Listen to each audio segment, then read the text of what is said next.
HCN을 보면 전국이 보입니다. 안녕하십니까? HCN 뉴스와이드 플러스 정윤입니다. 오늘도 전국 8개 권역에서 알찬 뉴스를 준비했는데요. 지역과 함께 지역을 넘는 HCN 뉴스와이드 플러스 지금 시작합니다.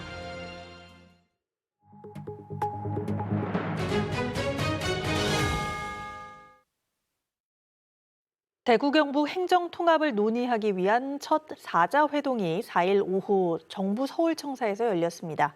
참석자들은 지금이 행정 통합 논의를 위한 가장 적절한 타이밍이라는 의견을 같이 하며 대구 경북 통합을 행정체제 개편의 선도적 모범적 사례로 만들자고 입을 모았습니다. 이동욱 기자의 보도입니다. 대구와 경북의 행정 통합을 논의하기 위한 첫 4자 회동. 모두 발언에 나선 대구 경북 두 자치단체장은 지금이야말로 지방행정개혁을 시작할 때라고 입을 모았습니다. 대한민국은 한 100년 동안 3단계 행정체제로 이루어져 왔는데 이제는 2단계 행정체제로 전환을 할 때가 되었다고 봅니다. 중앙 대 지방의 균형 발전, 또 수도권과 비수도권 균형 발전을 통해서 저출산 문제를 해결하고 또 지방 소멸을 막고 대한민국을 완전히 새 판을 짜는 그런 형태로 가야 됩니다. 정부도 적극적인 지원을 약속했습니다. 미래지향적 행정개편 방향을 모색 중인 정부로선 대구 경북의 통합이 행정체제 개편의 모범 사례가 될 수 있다고 봤기 때문입니다. 통합 과정에 수반되는 비용 지원을 검토하고 행정재정적 특례를 세심하게 하나하나 챙겨보겠습니다. 아울러 통합의 효과를 극대화할 수 있도록 관계부처가 참여하는 TF를 구성해서 범정부 차원에서 적극 지원하도록 하겠습니다. 대구와 경북은 행정통합 실무단을 통해 합의안이 마련되는 대로 2차 회동 일정을 조율할 예정입니다. 합의안이 완성되면 시도의회 의결을 거쳐 올 연말까지 대구 경북 통합특별법 제정을 추진할 방침입니다. HCN 뉴스 이동욱입니다. 충북의 새 고속도로인 영동 오창 구간 건설 사업이 본궤도에 올랐습니다. 민간 투자 방식이 결정된 지 1년여 만에 적격성 조사를 통과한 건데요. 계획대로라면 2027년 착공에 2032년 개통될 전망입니다. 유소라 기자의 단독 보도입니다. 충북 남북을 관통해 경기와 경남을 잇는 영동 오창 고속도로 건설 사업. 국토교통부 의뢰로 한국개발연구원이 시행한 민자 적격성 조사에서 적격 판단이 나왔습니다. 사업 타당성을 보는 AHP는 0.5 이상, 민자사업 추진 적격상 판단 기준인 VFM도 기준치를 넘긴 것으로 전해집니다. 재정사업으로 했을 때와 민간사업으로 했을 때 각각의 정부 부담액을 비교해서 VFM 결과값이 0보다 큰 경우에는 민자 추진이 타당하다고 판단하는데 이번 사업 추진 여부를 가릴 가장 큰 변수로 지목됐던 항목에서 기준에 부합하는 결과값이 도출된 겁니다. 새 고속도로가 개통되면 대전을 거쳐 돌아가는 현재 노선보다 거리는 24km, 시간은 약 21분 단축됩니다. 여기에 청주국제공항 나들목을 포함해 오창 분기점에서 북청주 분기점까지 6km 구간도 신설됩니다. 바로 경부고속도로, 중부고속도로 연결되는 거기 때문에 충북의 균형 발전은 물론이고 남부 지역의 인구 소멸을 막는 데 총 사업비는 1조 6천억 원 규모. 이 중 정부는 토지 보상비와 사업비 일부를 보조합니다. 사업 제안서를 낸 포스코 ENC는 40년 동안 통행료 수익으로 투자 비용을 충당하는데 재정사업 도로 대비 1.1배 책정을 약속한 상태입니다. 다음 관문은 1년가량 소요되는 국토부 전략환경영향평가입니다. 보통 사업 착수까지는 지금 저희가 전략환경영향평가도 한 1년 정도 걸리거든요. 그 다음에 저희가 제3자 공고를 진행해야 되거든요. 제3자 제안 공고를 통해 사업 시행자가 최종 지정되면 실시 설계를 거쳐 2027년 착공, 2032년 완공될 예정인 영동 오창 고속도로. 국토 불균형을 해소하고 새로운 중부내륙 시대를 맞이하는 마중물이 될 수 있을지 주목됩니다. HCN 뉴스 유소라입니다. 윤석열 대통령의 영일만 석유가스 매장 발표에 포항 지역 사회가 들썩이고 있습니다. 이강덕 포항시장은 기자 간담회까지 열어 포항에서 석유와 가스가 나오면 천지개벽할 것이라면서 관련 TF팀을 구성하겠다고 밝혔는데요. 한편으로 경제성과 안전성에 대한 우려도 나옵니다. 류희진 기자의 보도입니다. 만약에 저게 나오게 되면은 제 생각에는 포항이 완전히 천지개벽할 것 같아요. 영일만 앞바다에 대량의 석유와 가스가 매장돼 있을 가능성이 높다는 소식에 이강덕 포항시장은 천지가 개벽할 것이라고 말했습니다. 이 시장은 4일 오전 기자간담회를 열고 산유도시 포항에 대한 기대감을 드러내면서 총력 지원에 나서겠다고 밝혔습니다. 포항 지역 산업구조 특성상 정유산업과는 연결점이 없던 만큼 울산 등 관련 산업도시와 협력해 속도감 있는 사업 진행을 강조했습니다. 정유 사업이라든지 이런 부분을 산업화시켰기 때문에 그쪽 부분도 좀 벤치마킹 해가지고 우리 지역에 산업화되는 방안을 찾아 나서겠다. 그걸 하기 위해서 TF팀을 적극적으로 꾸려서 정부 사업을 돕겠다.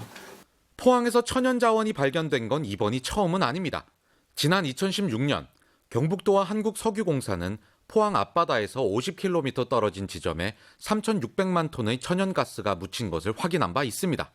이후 1년도 채 지나지 않아 남구 대잠동 철길숲 공원을 조성하던 중 땅속에서 천연가스가 나와 현재 불의정원이라는 관광명소가 되기도 했습니다. 지하 자원이 풍부하다는 점은 반가운 소식이지만 안전을 우려하는 목소리도 나옵니다. 특히 촉발 지진을 겪은 포항 시민들의 경우 시추 과정에서 또 다른 지진이 발생할 수 있다는 걱정이 자연스럽게 뒤따르고 있습니다.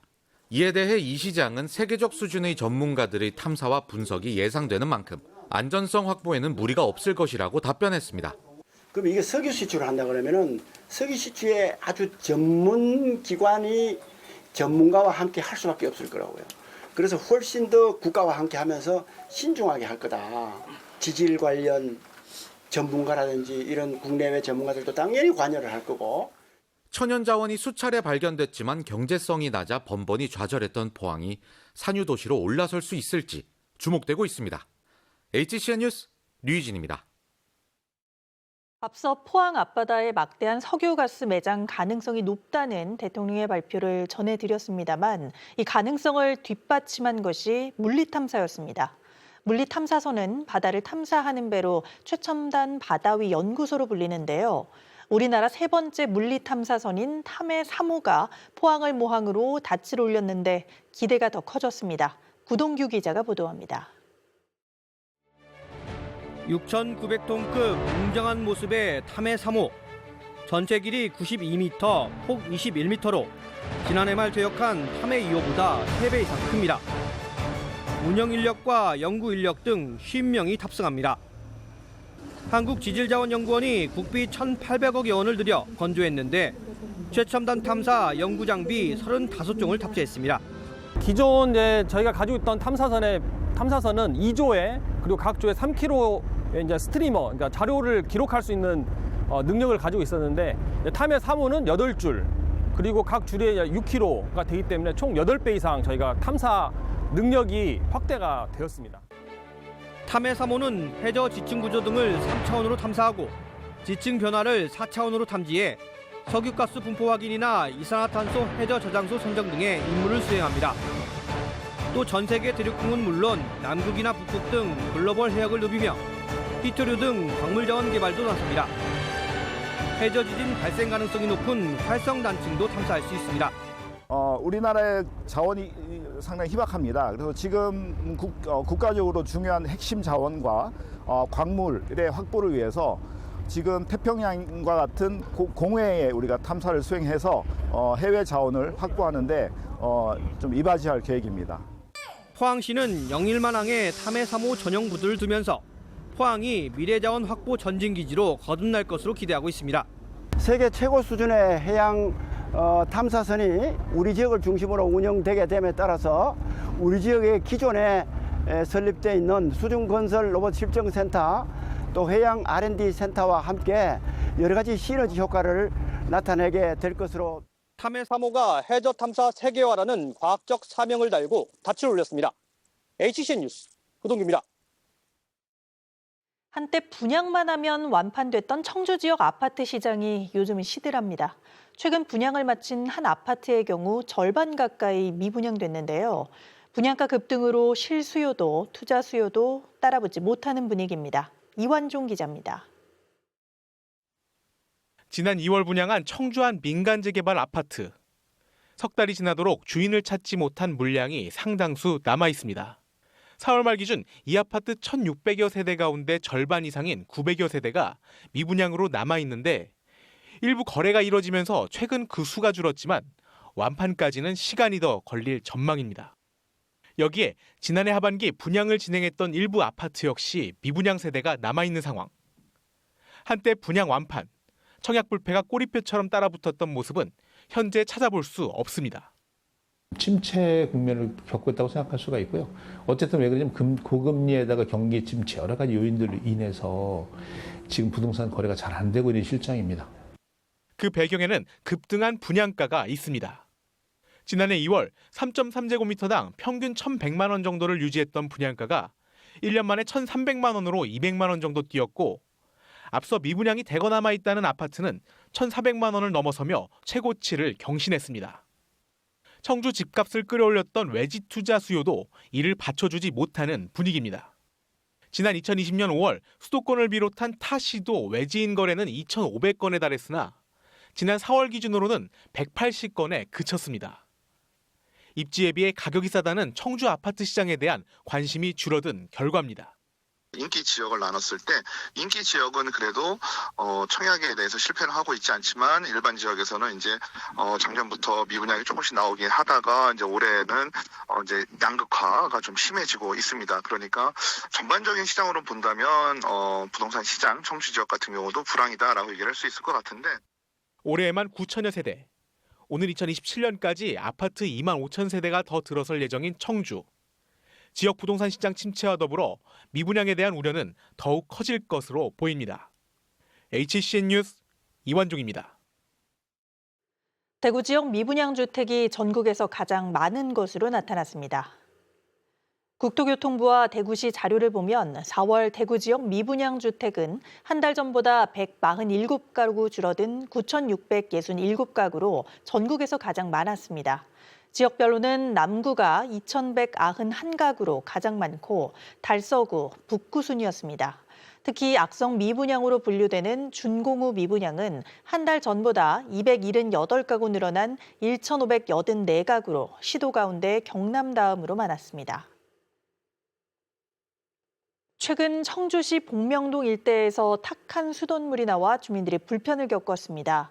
도로 포장 공사 도중 상수도관에서 누수가 발생해 인근 상가와 주택에 흙탕물이 유입된 건데요. 이 같은 현상은 올해만 3번째입니다. 출동 HCN 박종혁 기자입니다. 도로 확장 공사가 진행 중인 청주 복명동의 한 사거리. 작업 중이던 장비가 갑자기 도로 위로 솟구친 물을 피해 뒷걸음질을 칩니다. 인근 도로는 불과 5분도 안 돼 흙탕물로 뒤덮입니다. 영상 속 누수가 발생한 건 지난 2일 오후 6시 20분쯤. 올해 초 해당 도로 아래 이설된 상수관로에 일부 곳간부 이음부가 이탈해 누수가 발생한 겁니다. 그렇게 하다가 꼭 보여지지 않은 거 하나 있더라고요. 그래서 그걸 수리를 했어요. 이날 오후 8시쯤 청주시에서 보낸 안전 문자를 받기 전까지 수돗물로 씻거나 마신 주민 중에는 장염이나 피부 발진 등의 증상도 나타나고 있습니다. 거기서 막 이렇게 솟구치더라고 물이. 그래가지고 어머나 터졌는가 보다 했지. 그리고 저녁에 보니까 물이 빨개가지고 뭐 빨래도 못하고 막 그래. 설거지는 뭐 한참 있다가 좀 가라앉은 다음에 했죠. 그래서 깨름직해갖고 다시 해버려. 인근 미용실과 카페에선 누런 수돗물이 나와 하루 장사를 망쳤습니다. 며칠 전에도 이렇게 뭐가 약품 처리를 했나 물이 왜 이래나 그래 정수기 물로 그냥 먹기는 했는데 그래도 찝찝하더라고. 수건이고 뭐고 아무래도 이제 누래지고 그러지 흙물이니까. 하루 동안 흙탕물로 피해를 입었다고 접수된 신고만 26건. 문제는 이 같은 일이 처음이 아니라는 겁니다. 올해 1월과 지난달에도 시공사 측에서 시와 상의 없이 관로 밸브를 임의로 닫았다 흙탕물이 발생해 인근 주민들은 비슷한 피해를 겪었습니다.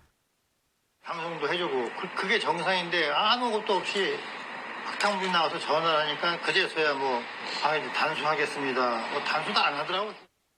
이에 대해 청주시 상수도 사업본부는 누수 수리 비용과 누수량 등을 따져 사업 시행자에게 부담금을 부과할 예정입니다. 그러나 앞선 흙탕물 발생 때도 시에서 800만 원의 부담금을 물렸지만 또다시 흙탕물 소동이 벌어진 겁니다.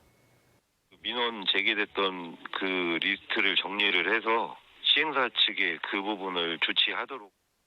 잇따른 탁한 수돗물로 인근 주민들의 불안감이 쉽게 가시지 않는 가운데 주민들은 제대로 된 배상과 재발 방지 대책을 호소하고 있습니다. 출동 HCN 박종혁입니다.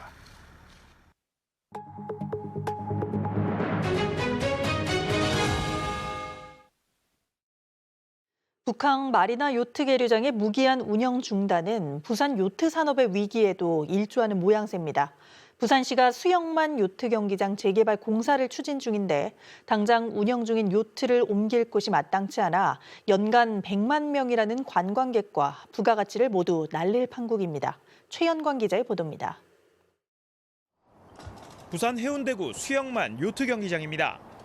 해상 계류장과 육상 계류장에는 총 500여 대의 요트가 운영 중입니다. 그런데 지난 3월 이곳 선주들은 부산시로부터 청천벽력과 같은 소리를 듣게 됩니다. 재개발 공사 착공이 내년 2월로 예정되어 있으니 올해 12월까지 사유재산을 철거하라는 것. 하지만 부산시가 재개발에 앞서 선주들에게 어떠한 언질도 주지 않아 당장 갈 곳이 없다는 민원이 잇따르고 있습니다. 실제로 저희 사용자들한테 아무 설명이나 공청회 한 번 없이 몇 월 며칠부터 9월 말부터 이제 여기 비워라. 우리 공사 들어간다. 민간업자를 통해서 이제 공사 들어가니까 비워라. 이게 통보로 끝난 겁니다. 공문 한 장으로. 요트장 재개발 필요성은 모두가 공감하는 상황. 그럼에도 현재 수영만에서 운영하고 있는 요트를 옮길 만한 마땅한 공간이 없다는 것이 큰 문제입니다. 부산시가 대안으로 내놓은 북항 마리나도 사실상 유명무실합니다. 고작 50대 정도만 정박이 가능하기 때문입니다. 이마저도 방파제의 부재와 푼톤 철거 이슈 등으로 요트 계류장 운영도 만만치 않습니다.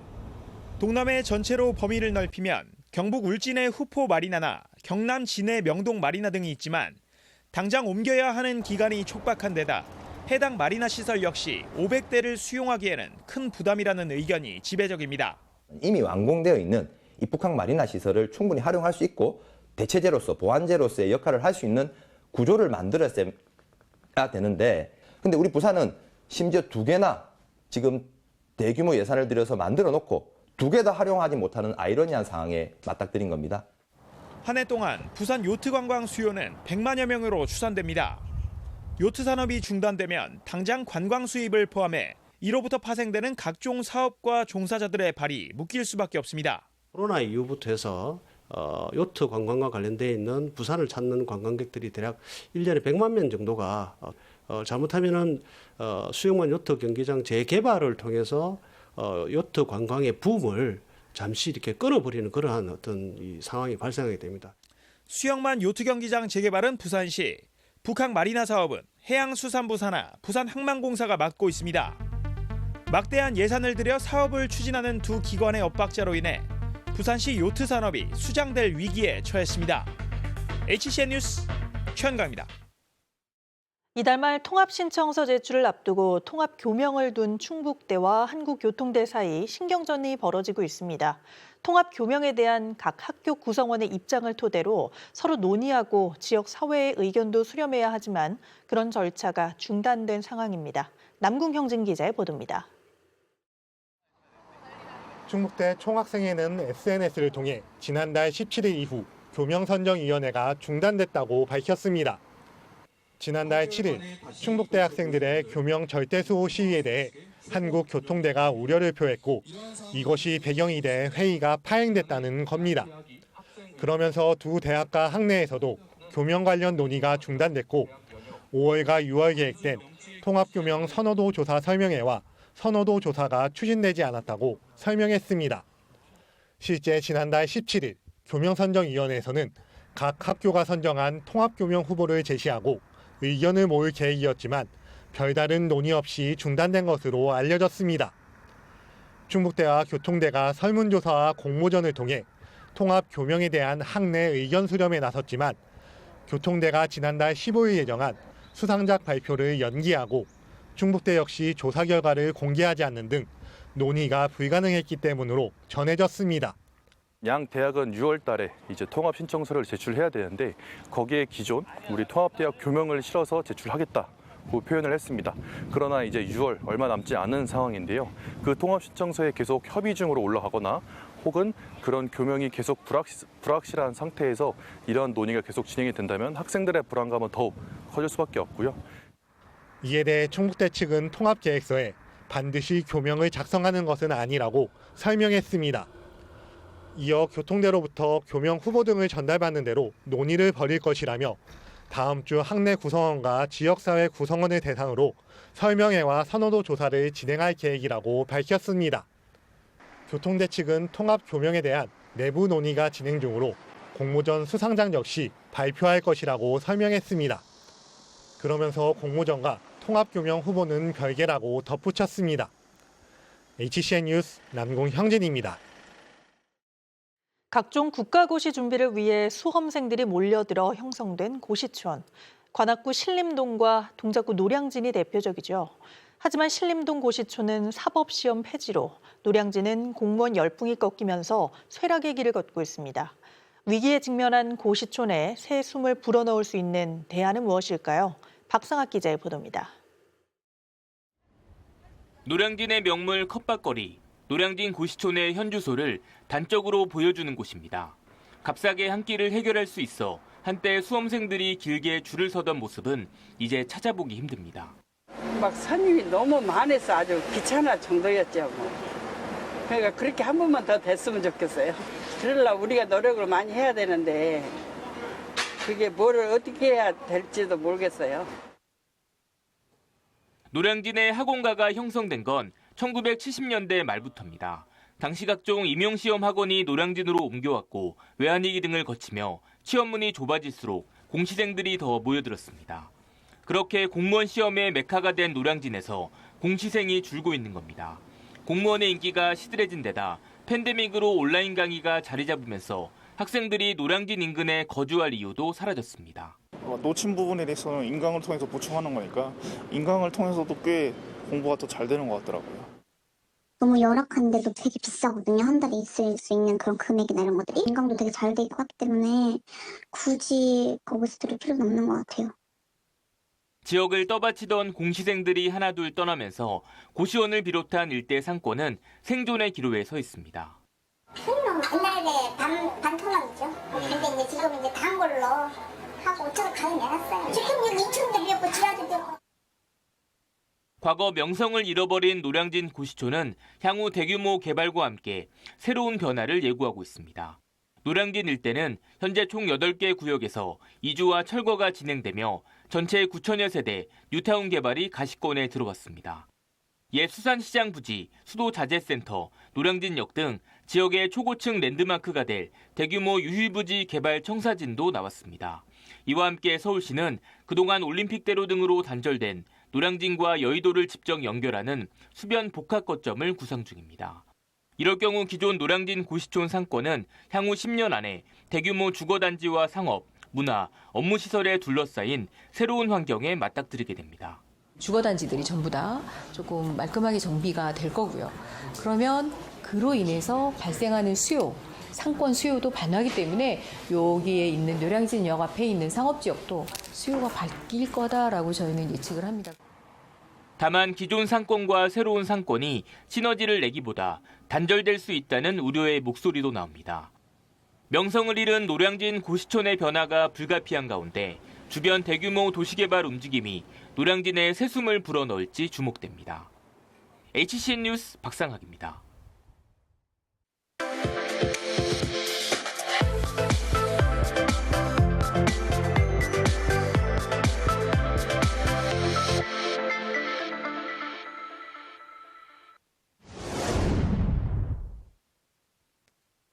대략 이제 340만 원 정도가 서울 지역의 부부 기준.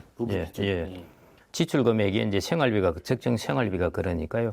소득을 따지자면은 자기 세금 내는 거 이런 것 등등 감안하면은 그거보다 이제 조금 더 생각해야 됩니다. 그래서 뭐 언제 넉넉 잡아서 한 400 정도가 이제 적정 생활비 정도로 보시면 될 것 같고요. 우리가 기초연금 지급하는 그게 부부 기준으로 해서 소득 기준이 아마 300 몇십만 원 될 겁니다. 그러니까 대략 그렇게 보신다면 그 기초연금 지급하는 기준이 그런 것이니까요. 그래서 그 아마 400만 원 정도가 서울 지역 부부 기준으로 적정한 소득이라고 보시면 되지 않을까 그렇게 생각이 됩니다. 본인의 은퇴 자산에서 반드시 자녀 결혼 비용, 예상하는 자녀 결혼 비용은 쿨하게 빼놓고 그 나머지가 나의 은퇴 자산이다 이렇게 계산을 반드시 하셔야 됩니다. 예, 그런 비용이 이제 첫 번째 좀 들어가는 것 같고요. 그다음에 이제 두 번째는 본인의 아직은 질병이나 이런 데 이제 심각하게 들어가지는 않았는데 부모님 이제 장수 사회이다 보니까요. 이제 부모님이 8순, 9순 되시더라도 이제 살아 계시다 보니까요. 요양사를 이제 채용한다 하더라도 요즘 한국은행에도 그 얼마 전 보고서가 나왔습니다만은 한 달 내내 이제 전일제로 하면은 거의 한 350만 원 들지 않습니까? 아까 적정 생활비가 400만 원이라고 했는데요. 요양사 한 명의 비용이니까요. 이런 부분이 이제 지출에 있어서 큰 타격이 되게 되는 것이죠. 가게들이 들고 있는 패턴을 보면요. 금융자산도 거의 대부분 80% 정도는 그 은행 예금을 들고 있습니다. 그러니까 우리나라의 지금 가게들이 그 자산 배분의 가장 특징은 전체 자산에서 한 7, 80%를 부동산을 가지고 있고요. 나머지 자산에서 또 한 80% 이상을 예금을 가지고 있습니다. 그러니까 부동산과 예금이 이제 가장 주된 금융자산인데요. 그래서 저는 이제 앞으로의 다가올 시대에 대비해서는 이 자산에 대해서 그리고 우리나라가 지금까지 가장 좋다고 생각한 두 가지의 자산에 대해서 좀 문제 제기를 해봐라. 이게 과연 그럴까? 자산을 조금 다변화해야죠. 이제 그 안에 리츠 같은 자산도 집어넣고 배당주도 집어넣고 미국의 이제 주식도 집어넣고 이런 식으로 해서요. 자산을 좀 다변화해서 이제 수익률을 예금보다는 한 2%포인트 정도 더 올리는 것을 목표로 하셔야 될 것 같고요. 예, 그래서 이제 가장 중요한 거는 뭐냐면은 내가 노후의 수익률을 몇 %를 할 건가입니다. 그냥 예금으로 할 것이다 하는 거하고 수익률을 몇 % 해야 되는 거하고는 이게 문제의 출발점이 아주 다르거든요. 그래서 문제의 출발점은 항상 내가 예금을 갖고 있겠다는 게 출발점이 아니라요. 내가 수익률을 몇 %로 할 것인가 하는 그 타겟이 제일 중요합니다. 그게 한 4에서 5% 정도 되는 그 타겟 정도 하게 여러분들의 자산을 구성하시면 좋을 것 같고요. 그렇게 한다면은 예금이나 채권 일변도에서 그 비중을 조금 줄이시고, 그 다음에 이제 아까 말씀드린 리츠라든지 배당주라든지, 그 다음에 미국의 펀드라든지 이런 것들을 이제 좀 섞으셔가지고, 그래서 중간중간에 이제 조금 변동이 있지만은 그래도 앞으로 뭐 30년 정도는 자산 운용을 하셔야 되니까요. 예, 그렇게 보면은 그 변동성도 많이 좀 줄어들 수가 있거든요. 그래서 그런 쪽으로 자산 관리를 하시기를 저는 추천해 드립니다.